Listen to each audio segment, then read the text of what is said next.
So we just had another fight in the abandoned warehouse. Vettori versus Dolidze 2 was a pretty solid card. Now, I honestly thought it was going to be a good card going into it. I know the name value was just not there at all, but there was a lot of fun prospects here. A lot of guys making their debut. A lot of finishing potential as well throughout the card, and we saw that in the results, which I will get to in a minute. But I do want to shout out, of course, WeWantPicks.com. I mean, unfortunately for Angelo, he has had a little bit of a rough stretch. His safety parlay didn't win this week, but the other guys absolutely killed it. Jacob got his another underdog lock of the week one, BitSam's underdog opportunity one, and BitSam's slam one as well, which was Vallejos inside the distance. Dolidze was the underdog opportunity, and then Sam Hughes was the lock of the week. And then aside from that as well, I mean, BitSam is on a roll right now, man. I definitely recommend that you do subscribe to his channel. Me and him are going to be doing some sort of collaborations coming up in the future. And I have been tailing BitSam like quite a lot recently. In fact, I nearly tailed him 1-to-1 on this card, and I have to say it was another pretty profitable card for myself. Now, if you want to see all those winning bets, I've just posted them on Discord, but also the thing about me and my bets is I'm not going to bet on every single card this year. I have decided to skip a very significant amount of cards this year. Just in general, I think I've only bet on 4 of the cards that have been on, but I've managed to profit on every single one of them, which is a pretty nice streak. So I think I'm going to take a bit of a break and then really analyze maybe something for the future. But yeah, let's just talk about this card, of course. I picked Dolidze to win. He was the underdog. I had money on Dolidze. I actually bet $100 live on Dolidze in that third round because Dolidze was plus 125 live. And I actually thought that Dolidze was going into the fourth round 2-1 up on the judges' scorecards. That's what the judges had as well. They actually scored that fight 49-46 unanimously. I mean, I think that you could definitely argue it's 48-47 if you wanted to give Vettori rounds 1 and 3. I gave round 1 to Dolidze, but I don't think there's much debate about the winner on this fight. I did genuinely see some people saying Vettori should have won 3 rounds on Twitter, but I just don't know what rounds you are arguing, because I think Dolidze clearly won round 4 and 5. And was it round 2? I think it was round 2 that he clearly won. So I don't know what you can really argue there about the scorecards. But I think another thing as well that you need to consider too was Dolidze showed good cardio in this fight. He landed the better shots, I thought, overall as well. And every time Vettori got hit, Vettori had a really bad reaction. Like, he would get hit and he would kind of roll with the shot, but instead of just kind of like rolling and then popping back up, kind of like Kevin Vallejos was doing against Choi, which I'll talk about in a moment, he would like roll and then stumble. And even though a shot may not have landed super clean, Vettori was stumbling all over the place on some occasions, and it just kind of wasn't a good physical look at all for the judges. Both guys started bleeding at one point, but yeah, I just think overall Dolidze did win that fight. I thought he won 4 rounds. I thought Vettori clearly won the third round. I'm pretty confident it was the third round, but maybe it was the second round. I don't know, but you guys know what I mean when Vettori had that big moment and he hurt Dolidze. Now, Chidi and Njokuani beat Zaleski. This is a little bit of a closer one in the first round. Now, a lot of people had it 1-0 Zaleski, a lot of people had it 1-0 Njokuani. It didn't matter, to be honest with you, in the end, because Chidi had a really good round 2 overall.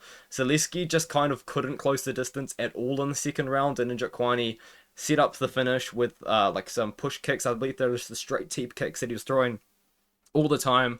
They worked out well for him, and he ended up getting a knockout in the second round. I did have money on Zaleski. I had him in parlays as well. I had him in 2 parlays, and I also bet him on to win by submission. So that was a pretty sad loss, but it was all recouped with the Dolidze win. And of course, I was up going into that fight anyway. I had no money on Hernandez versus Holobar. You could argue Holobar won the fight. 30-27 Hernandez is not a good scorecard. Now, I do want to say that I did miss a pretty significant amount of this fight. I was signed out of my Betcha account, which is my online sportsbook, and they just wouldn't let me back in. Probably because they were salty about having to pay me out so much for Damon Blackshear's submission, but but I don't know, it was close. It was a really close fight. 2-1 either way. Seems to be the consensus. As I said, I spent the first like round and a half looking into it, and I thought that Holobar, from what I was just kind of hearing from the commentators, won the first round clearly. And then if Fernandez won, he clearly won the third round. So it comes down to the second one.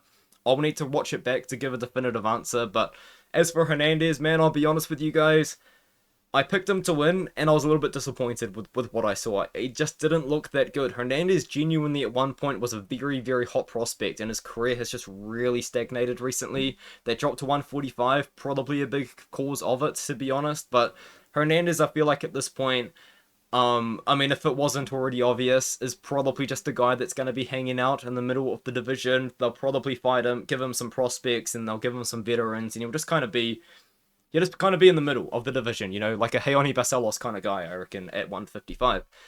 Damon Blackshear beat Cody Gibson. I had a very scary amount of money on Damon Blackshear. I will be honest about that, but he outlasted Cody Gibson's first round. And this is kind of what I've learned about Cody Gibson's run in the UFC, is he does go crazy in the first rounds. Like, he is a very high volume guy. His cardio isn't that amazing, but I feel like the best example of this is actually the Brad Katona fight, where he just put a pace on Brad Katona in the first round, but Katona has great cardio himself and was able to match it for 3 rounds. Damon Blackshear outlasted the shots that Gibson was throwing at him. Now, it looked like for moments Blackshear was actually quite hurt, but I think maybe in hindsight, considering the end of the first round, he was just covering up, and then eventually Gibson took him down. Blackshear was threatening with a guillotine. He was able to then turn that guillotine into like a position where he ended up in side control, and he swept Gibson in the exact same motion in the second round as well. He was just dominant in control in the second round. Gibson had another bit of a burst, tried to get another takedown, gassed out a little bit, and then Blackshear was just able to control him. Gibson as well. Here's the thing about Cody Gibson and why I think Blackshear was actually able to get that Kimura, was Blackshear was so dominant in control in that crucifix position, whereas to my knowledge of how to get out of that position, you quite literally have to buck your opponent off. Like, he needed to use his hips, his legs, and like just his body in general, really, to kind of just try and kick Blackshear off him in that position, because otherwise he'd roll into a bad position or not be able to roll at all, because Blackshear quite literally has his arm trapped with his legs and then is just kind of pressing him with his own body. So Gibson was just trying to kick Blackshear off him, and he just couldn't do it. Like, he just wasn't strong enough, and that would have just really sapped the gas tank of Gibson. And I think from there, Damon Blackshear was able to find that submission. He was submitting, going for a lot of submissions. I think even Blackshear went through for a north-south choke at one point in the first round. I can't remember the last time a north-south choke was done in the UFC. To my knowledge, it must have been a very long time ago. But that's a choke that you can hit in the UFC video games, like, all the time, that you just never see in the UFC. But let me know if you know anyone with a recent north-south choke in the UFC. Please let me know. Brenton Ribeiro, he's on a bit of a comeback right now, man. I'll be honest. Now, here's the thing about DR. If you guys watch my video, DR wasn't really, like, a super, super confident pick for me on this card. But I just kind of really thought about it, and Brenton Ribeiro, like, I've got to be honest, he is getting better, he is improving. However, Brenton Ribeiro he's just not that good. Like, he just really isn't. But he's on a 2-fight win streak right now in the UFC, now one of them over 10-0 DR Nergaze, who has a pretty good win over Emiliano Sordi, who is actually a former PFL $1 million tournament, by the way, I should point out, winner. Where he was just a finalist. I swear he won it. Yeah, in 2019, he won the $1 million here, against Jordan Johnson, which is that's PFL in 2019. But anyways, yeah, DR just like that tick, where he's like wiping his eyes all the time. I mentioned that in my prediction, but he just, like, in the first round, he just didn't wrestle, and that's what I was worried about. I said if DR wrestles, he's going to be chilling. In hindsight, I mean, he got subbed, but he looked good at the start of the second round because he got the takedown against Ribeiro easily. But then he just, like, Ribeiro just commered. Like, it just doesn't make sense. I don't know, man. I mean, I couldn't pick I don't think anyone on YouTube picked Ribeiro, but yeah, that was kind of a crazy fight. Kevin Vallejos looked amazing against Sung Woo Choi. If you guys don't know, I'm very high on Kevin Vallejos. Luke Riley also won on the Cage Warriors, and Vallejos versus Luke Riley is an incredible fight to be made, but I think also you could do, like, Kevin Vallejos versus Yi Jia, I think would be pretty sick too, but he beat Sung Woo Choi. Sung Woo Choi looked a lot bigger than him in there. Vallejos is a small bantam, so a small featherweight, and I do honestly believe that if he really wanted to make the cut, I think that he could make 135, considering AJ Cunningham made 135 somehow, but I feel like what actually gives him a good advantage in this weight class is in featherweight. it's kind of an odd weight class where you don't typically see like a very high amount of knockout wins at 145 pounds. But Verhos, he makes up for his lack of power. Well, he does have great power. I mean, he's got great power. He makes up for his lack of size, I should say, with speed and just timing. And you saw it against Sung Woo Choi. Kevin Verhos was always ready to throw a counter. He was always in there getting ready to throw shots to the body as well, which I think Verhos does so well compared to what other people do. A lot of boxers that is headhunt. Verhos will mix it up to the body. And just overall a good performance. Now, we mentioned that Sung Woo Choi had something going on in the background, so it's really sad because now I think it probably will be Choi's last fight in the UFC. He just hasn't had a good run recently. Like, it would be very sad to see. But, I mean, maybe there's a chance he signed a new contract in this period and he's got one more fight left. I don't know. So hopefully we see Sung Woo Choi again because, like, he's in fun fights. Sung Woo Choi does put on fun fights. He's had a couple bad ones recently, but I don't know, man. It's just kind of sad to see Sung Woo Choi kind of go out like this. But Waldo Cortez Acosta beat Ryan Spann. I picked Ryan Spann. Oh, sorry, I should clarify as well. I bet on Kevin Verhos to win inside the distance, and I had him in the parlays that lost because I had him. The We Want Pick safety parlay was Verhos and Urgazai, and I tailed that. And then I had Verhos, and I had Blackshear and Zaleski and Dolidze in a parlay that was paying like plus 400, I think. That would have been a really good one, but hey, that's life, mate. That's life. It happens. But yeah, let's talk about this one. Very low level heavyweight fight. I mean, considering Cortez Acosta is a borderline ranked guy, this was just a really pathetic performance from both guys. Spann was ranked at 205, wasn't he, before he come up to heavyweight too? Like, this was just low level heavyweights, a lot of fouls. Spann was getting hit, and it kind of looked like he didn't want to be in there.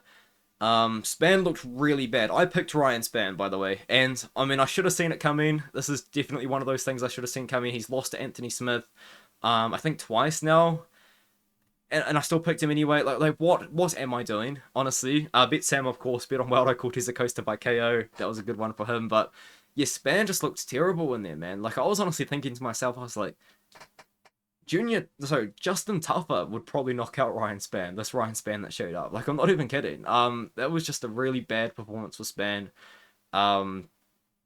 Yeah, I thought he had talent. I think he might just not. I'll be honest. Waldo looked okay. He didn't look amazing. He looked okay. Speaking of looking good, I think some people will probably take away from Su Young-Yu's performance here because he didn't get the finish, and I had money on him to get the finish as well. But I think he looked really good, and I think you kind of do need to just kind of consider the fact that AJ Cunningham is just a massive guy for 135, and Su Young-Yu was able to just pick him up and slam him. I genuinely wouldn't be surprised if the numbers come out and AJ Cunningham was like 170 pounds in that cage, because I believe like 15% is like a big weight cut, is what's considered a pretty big weight cut in MMA. And I think if you add 15%, I think you get somewhere around like 165 or so. And so AJ would have bloated up more. I think he genuinely would have been like 170 pounds in there. The size disparity was big. Now, AJ Cunningham had a lot more success on the feet than I would like to see, considering Su Young-Yu. I think this is a very big disadvantage for him. I just don't... I don't like Su Young-Yu striking, but the wrestling was really, really impressive to me. Now, AJ Cunningham, as I said, like, he's not like the best fighter in the world, but Su Young-Yu was able to take him down at will. Like, he would get the takedowns, he would attempt the entries, and then Su Young-Yu would be able to finish the entry with a toss or a trip or something. It was just overall really impressive ways to finish the takedowns that I thought looked quite high level, and it does kind of tell you that I think you could honestly kind of like make this like big blanket statement that maybe these prospects from Asia, their wrestling is getting quite good. Now, of course, Japan's quite now well known for wrestling, but I thought that Su Young-Yu, you don't see South Korean wrestlers, really. And I thought he looked good. I thought he looked solid. Out-wrestled AJ Cunningham, who was like Bryce Mitchell's cousin. I'm sure they probably grappled together a lot. Yeah. Carlos Vera, my man, this guy really set up the night for a good one, I'll be honest. I had $25 on Carlos Vera to win by submission. It paid out $325. Once again, you can see that ticket on my Twitter. You can see it on Discord. I said in my prediction breakdown, and you can go back to this, that I said out of all of the big underdogs on the card, Carlos Vera is the one that's going to pay out. Now, I saw a lot of people on AJ Cunningham to try and be that dog. I saw some people on Choi to try and be that dog. In hindsight, it was Ribeiro as well as Vera, but I thought Vera was going to be the one. And the reason why was because Josias Musasa, I've watched African Combat before. It's on Netflix. There's a TV show on Netflix. It's like The Ultimate Fighter. This is what this African Combat promotion is. And in this show on Netflix, they learn how to grapple. These guys from Africa. So they've all got kickboxing backgrounds, or some of them have like traditional African wrestling backgrounds, but they're learning BJJ in the show. Like, he would have only learned. I genuinely truly believe that Josias Musasa's first BJJ lesson would have come after his professional MMA debut. So I said to the video, of course, I said, Carlos Vera's going to roll around like Ryan Hall. And if he does get that leg lock, Josias Musasa will not have the experience or the knowledge of how to get out of that position like Rinya Nakamura did. Now, let's be honest, the fight did not go anywhere in that way whatsoever. I thought Musasa was looking good. He was looking patient. He was looking big for the weight class. Vera just got a head kick, like, out of nowhere. And then jumped on the rear naked choke. I can't believe that was the finishing intent. I was so happy about that because he dropped him and then jumped on the choke instead of going for the ground and pound. It was perfect.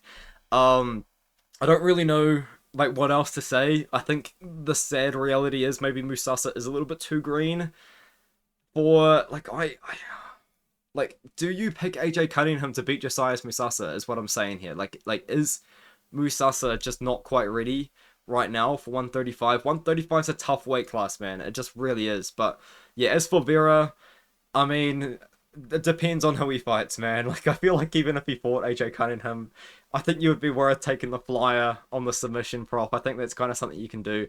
Sam Hughes beats Stephanie Luciano. My opinion on the fight is it's either a Sam Hughes win or it's a draw, because you could maybe give the 10-8 to Sam Hughes in rounds 2. My opinion on the 10-8 scoring system is that it should be used a little bit more.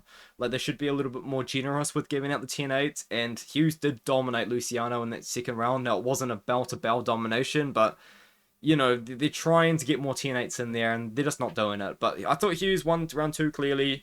I think people are arguing that Sam Hughes lost round 3. I think it was close. I personally would have given it to Hughes.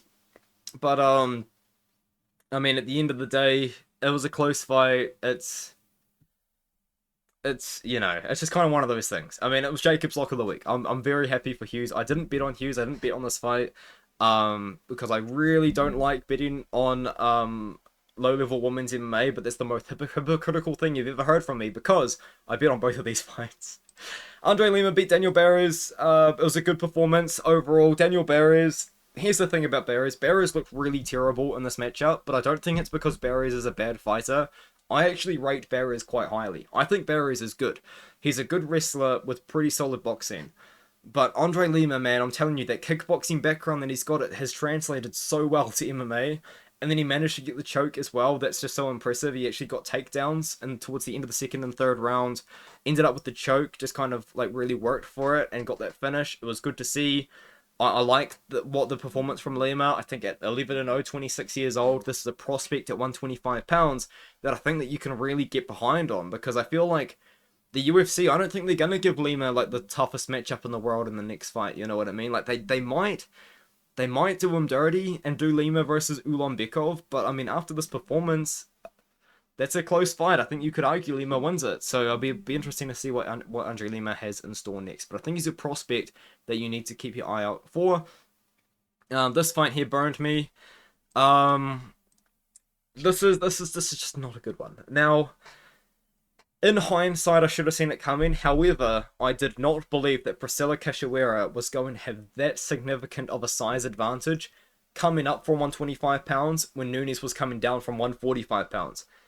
Cachoeira could be a problem at 135. Now, she is 36 years old, and honestly, her whole face is just scar tissue at this point.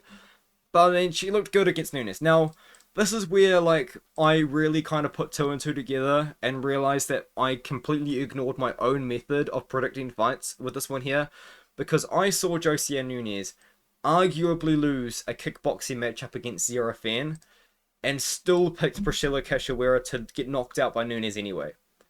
What was I doing? Genuinely, what was I thinking? That was a bad pick by me. I do apologize for that. I know Nunes was the favorite. I actually had money line. I put money on the money line of Nunes, by the way. Bad pick, bad bet, not good. Here we go. Alright, the last one. This is a 20-minute recap. This is like low-key longer than my prediction video, because I think I'm going to talk about this fight for a long time. I need to get this off my chest.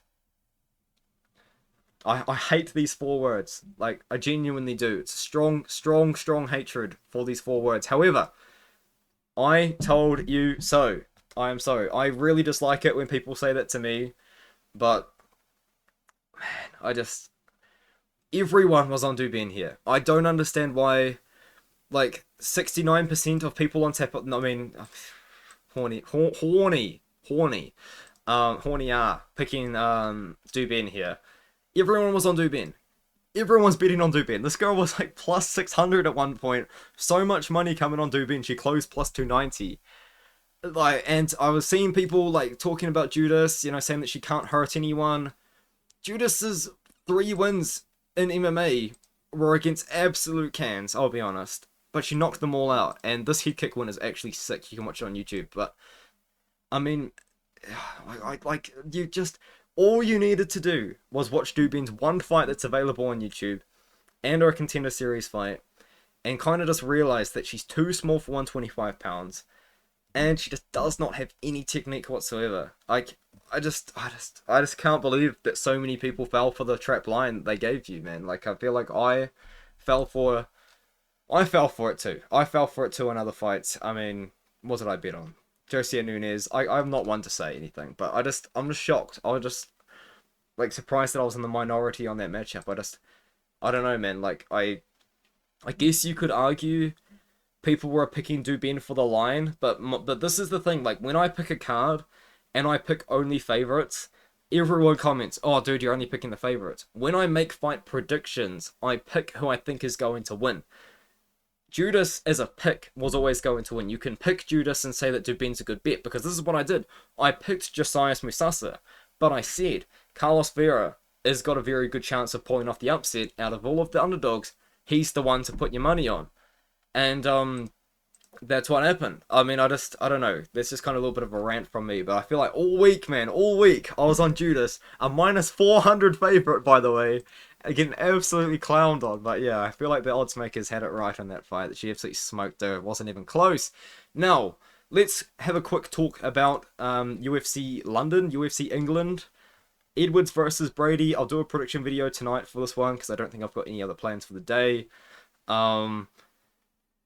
I don't like the card. I really, really don't like the card for picks. I mean, I'm not on a good run right now. This is not a good card to make a comeback on. It's a pretty sad day in my world right now, my predictions world, which is what I was proud of because I wasn't betting on fights. But now I feel like I'm coming up with that excuse. Oh, my picks aren't good, but my bets are good. Like, that's just not good enough. It's just not how we roll. Post a review, by the way. I think I'm gonna have to bring it back because the picks haven't been good. I like it, you know what I mean? I like the very interesting, like, it looks like they're in a room, but they're not. It's a cool octagon. It does remind me about the Apex, which I just really hate, I'll be honest. And the UFC Twitter admin just kind of like just trying to troll us all. That just tells me they're out of touch. Anyway, that's it. I just ranted for 3 minutes about absolutely nothing. I'll see you guys in the next one.